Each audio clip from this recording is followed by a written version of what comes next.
আসসালামু আলাইকুম প্রিয় শিক্ষার্থীরা, আশা করি উপবৃত্তির নিউজটা অলরেডি সবাই পেয়ে গেছো। কারণ কি, এই উপবৃত্তির নিউজ শোনার জন্য তোমরা এতদিন যাবত অপেক্ষা করেছিলে। আমরাও ফাইনালি আপডেট দিতে পারি না, কারণ কি শিক্ষা বোর্ড আসলে প্রচুর পরিমাণে লেট করছিল। লেট করার কারণ আছে এই বছরে সবকিছুই পিছিয়ে। তো ফাইনালি যাই হোক, যে নিউজটা প্রকাশ হয়েছে, যে উপবৃত্তির নোটিশ প্রকাশ পেয়েছে, আশা করি সবাই জানো। যারা জানো না তারা আরেকবার জেনে নাও যে একাদশ শ্রেণীর অর্থাৎ এই মুহূর্তে কলেজে ইন্টারমিডিয়েট ফার্স্ট ইয়ারে যারা পড়ছো, সেই সাথে এইচএসসি 26 ব্যাচ যাদেরকে বলা হয়, অর্থাৎ এই টোটাল বিষয়গুলো হচ্ছে একজনরাই। কারণ কি, যারা একাদশ শ্রেণীতে পড়ছো এদেরকে এইচএসসি 26 ব্যাচ বলা হয়, বা ইন্টারমিডিয়েট ফার্স্ট ইয়ার বলা হয়, বা একাদশ শ্রেণী বলা হয়। তোমাদের উপবৃত্তির নোটিশটা ফাইনালি প্রকাশ পেয়ে গেছে। অর্থাৎ তোমরা এখন নির্দিষ্ট সময়ের পরবর্তীতে উপবৃত্তির আবেদন করতে পারবে, এবং এই আবেদনটা সম্পূর্ণ করার পরবর্তীতে কাগজপত্র জমা দেওয়ার পরবর্তীতে 3 থেকে 4 মাস আই থিঙ্ক সময় লাগবে। এর ভিতরে তোমাদের ইনশাআল্লাহ রেজাল্টটা প্রকাশ হয়ে যাবে, এবং যারা যারা সিলেক্ট হবে তাদের জন্য অবশ্যই এটা একটা বড় সুখবর। এবং সবথেকে সুখবর যেটা, সেটা আমি এখন দিব। তোমাদের উপবৃত্তি নিয়ে সব থেকে বড় সুখবরটা এখন দিব। যদিও এই বিষয়ে আমি আগেও অল্প স্বল্প আলোচনা করেছি, কিন্তু আজকে আমি বিস্তারিত আলোচনা করব। সেই আলোচনাটা হচ্ছে যে সাধারণত কলেজ পর্যায়ে যখন আমরা উপবৃত্তির আবেদন করতে যাই, মানে আমার নিজের কথা যদি বলি, আমার ওই সেম ধারণাটাই ছিল, বা তোমাদের মনে ওই সেম ধারণাটাই, যে উপবৃত্তির আবেদন করলে আমি কি উপবৃত্তি পাবো। কারণ কি, আমি হাই স্কুল পর্যায়ে উপবৃত্তি পাইনি, আমি প্রাইমারি পর্যায়ে উপবৃত্তি পাইনি। এখন আমার কথা, যখনই কলেজে উপবৃত্তি আবেদন শুরু হলো, একটা চিন্তা যে আমি আজ পর্যন্ত কোনো উপবৃত্তির জন্যই সিলেক্ট হইনি, আমি কি কলেজে সিলেক্ট হবো? শুধু যদি আবেদন করে লাভ নাই, কারণ আমি জানি আমি কলেজে সিলেক্ট হবো না। কিন্তু তুমি যখন স্কুল পর্যায়ে উপবৃত্তির আবেদন করেছিলে, তখনকার প্রেক্ষাপট ছিল একরকম। এখন যখন কলেজ পর্যায়ে উপবৃত্তির আবেদন করবে, এখনকার প্রেক্ষাপট আবার অন্যরকম। অর্থাৎ এখনকার সময় আর তখনকার সময়ের ভিতর একটু পার্থক্য আছে। কি পার্থক্য সেটা বলিনি। তোমাদের আগের বছরে যারা উপবৃত্তির জন্য আবেদন করেছিল, মানে আবেদন করতে যাচ্ছিল, তাদের ভিতর তোমার মতো এই ভুল ধারণাটা ছিল। পরে আমি বললাম যে এই বছরে শিক্ষাক্ষেত্রের বাজেটটা প্রচুর পরিমাণে বেশি, তোমাদের উচিত উপবৃত্তির আবেদন করা। অনেকে করেছিল, অনেকে করে নাই। তো যারা করেছিল পরবর্তীতে ওরা অবশ্যই আমাকে এসে একটা থ্যাংক ইউ জানিয়েছে। তার কারণ হচ্ছে, আমার কথা শুনে যখন ওরা মানে উপবৃত্তি আবেদন করার জন্য উদ্বুদ্ধ হলো, তখন আবেদনটাও করলো, করার পরবর্তীতেই সিলেকশন হয়ে গেল। প্রায় জনেরই সিলেকশন হয়ে গেছে। কারণ ওই বছরে, তোমাদের আগের বছরে যারা উপবৃত্তির আবেদন করেছিল, তাদের ভিতর থেকে 85% প্লাস শিক্ষার্থীদেরকে সিলেকশন করা হয়েছিল। অর্থাৎ 100 জন আবেদন করেছে, তার ভিতর 85 জনেরও বেশি শিক্ষার্থী উপবৃত্তি পেয়ে গেছে। এত পরিমাণে বাজেট ধরা হয়েছিল শিক্ষাক্ষেত্রে। সেক্ষেত্রে আমার মনে হয় 25 সালে যারা উপবৃত্তির আবেদনটা করতে যাচ্ছ, তাদের মাথায় এরকম চিন্তা আনার কোনো দরকার নেই যে আমি আবেদন করলে উপবৃত্তি পাবো না। উপবৃত্তির অপরচুনিটি যখন এসেছে, সুযোগ যখন তৈরি হয়েছে, তখন তোমাকে আবেদন করতে হবে, এবং আবেদন করলেই তোমার সুযোগ থাকবে উপবৃত্তি পাওয়ার।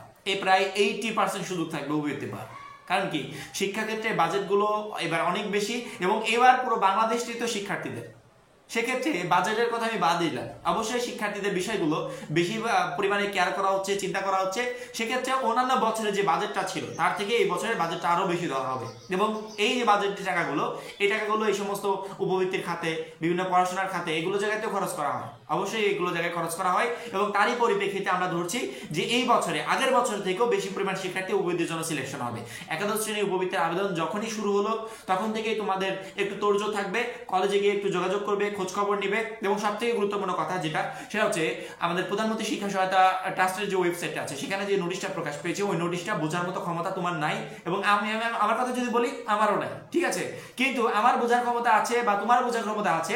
সেই নোটিশটা হচ্ছে কলেজের নোটিশ। আমি কালকে একটা কলেজের নোটিশ দেখেছি, যে এক কলেজ কর্তৃপক্ষ অলরেডি জানিয়ে দিয়েছে যে শিক্ষার্থীরা উপবৃত্তির আবেদনটা শুরু হয়ে গেছে, অমুক তারিখ থেকে আবেদন করবে, এই ডকুমেন্টস গুলো লাগবে, কাগজপত্রটা এখান থেকে সংগ্রহ করতে হবে। তোমাদের প্রত্যেকটা কলেজে, যে যে কলেজে পড়াশোনা করছো, ওই কলেজ কর্তৃপক্ষ তোমাদেরকে একটা নোটিশ দিবে। সেই নোটিশটা ওয়েবসাইটে দিতে পারে, সেই নোটিশটা ফেসবুক পেজে দিতে পারে, বা সেই নোটিশটা কলেজের যে নোটিশ বোর্ডটা আছে সেই বোর্ডে টানিয়ে দিতে পারে। অবশ্যই মাস্ট বি টানাবে।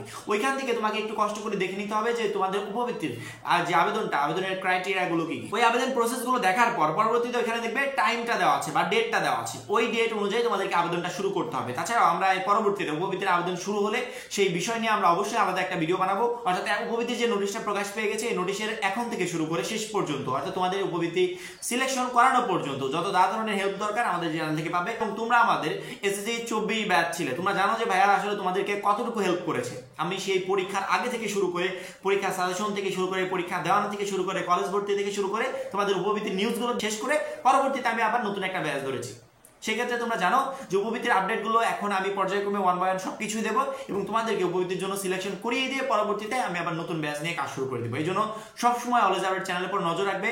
এবং আবার বলে রাখি, উপবৃত্তির জন্য তোমাদের কলেজের যে নোটিশ বোর্ডে নোটিশ টানানো থাকবে ওই নোটিশটার দিকে একটু খেয়াল করবে, কারণ কি তোমার কলেজ কর্তৃপক্ষ কি চাইবে না চাইবে এটা তো আর আমি জানি না, সেক্ষেত্রে ওই নোটিশের দিকে খেয়াল করবে, ওই নোটিশে ক্লিয়ার করে সবকিছু বলা থাকবে। এবং আরেকটা গুরুত্বপূর্ণ বিষয়, উপবৃত্তির ফর্মটা কলেজ কর্তৃক সংগ্রহিত করতে হবে, অর্থাৎ কলেজ তোমাকে উপবৃত্তির ফর্মটা দিয়ে দিবে, সেই ফর্মটা পূরণ করে তোমাকে কলেজে জমা দিতে হবে। এবং কিভাবে ফর্ম পূরণ করবে, কিভাবে ফর্ম পূরণ করলে উপবৃত্তির জন্য সিলেকশন হয়, টোটাল বিষয়গুলো নিয়ে আমাদের পরবর্তীতে ভিডিও আসবে। তবে একটা সুখবর, সেটা আমার এই ভিডিওতে জানানো খুবই জরুরি ছিল, যেটা তোমাদেরকে বলে দিলাম যে শিক্ষাক্ষেত্রে বাজেটগুলো অনেক বেশি এবং উপবৃত্তির আবেদন করলে সেখানে প্রায় 80% সম্ভাবনা থাকে উপবৃত্তিগুলো পাওয়ার। সেক্ষেত্রে আমরা বসে না থেকে যাদের যাদের সুযোগ আছে আবেদন করার, তারা আবেদনটা করে ফেলবে। এবং কারো যদি আর্থিকভাবে কোনো সমস্যা না থাকে, আর্থিকভাবে যদি অসচ্ছল না হও, সেক্ষেত্রে আবেদন করার দরকার নেই। তুমি যে আবেদন করে মানে একটা ফর্ম নষ্ট করবে বা তুমি আবেদন করে একজনের জায়গা নিয়ে নেবে, সেক্ষেত্রে তোমার এই উপবৃত্তির টাকাটা অন্য কেউ পেলে হয়তো বা তার উপকার হবে। তোমার যদি প্রয়োজন না হয় তাহলে আবেদন করার কোনো প্রয়োজন নাই। আশা করি প্রত্যেকটা শিক্ষার্থী বুঝতে পেরেছো। একাদশ শ্রেণীর উপবৃত্তি বিষয়ক সকল গুরুত্বপূর্ণ আপডেট আমাদের এই চ্যানেল থেকে পাবে। তার জন্য অবশ্যই আমাদের চ্যানেলটাকে